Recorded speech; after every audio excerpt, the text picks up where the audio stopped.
So this week I want to talk a little bit about patient consent. We have a lot of assignments this week regarding patient consent and what it means, so I want to explain a little bit about the details of it. Patient consent is very important in healthcare. To be able to do anything to a patient and for a patient, you must have their consent. So patient consent, it boils down to informed consent. So what does informed consent mean? Informed consent is when the patient is able to legally make their own healthcare decisions on their own. So they mentally and physically are capable to make their own decisions regarding their healthcare. Laws for informed consent differ from state to state. So for example, in California, the law for informed consent might be different than in Alaska. So it just depends on it. It varies widely from state to state. One major difference with informed consent among states is some call for reasonable information regarding the patient's health information, while others require full disclosure of patient information regarding informed consent.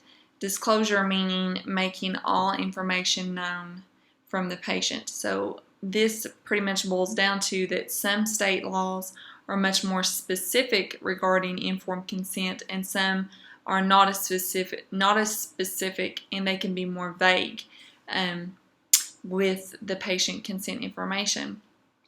Informed consent just pretty much means that info can be given and understood by the patient freely, and they can make their healthcare decisions on their own, and whether it's a positive or negative impact on them, they are okay to do that because they decided that's what they want for themselves regarding their illness and their future health status. So informed consent is very, very important to have, and you must have it legally to be able to do anything for a patient.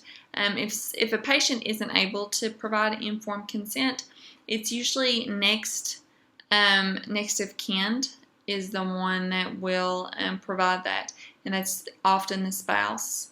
And if the spouse isn't alive and able to make that decision, then it will go to the sibling of the patient and then the child. So it's kind of like the spouse, then the sibling, and the child if the patient is not able to do that. So informed consent is definitely a very important topic to talk about. So I want to kind of emphasize what it means and the importance of it.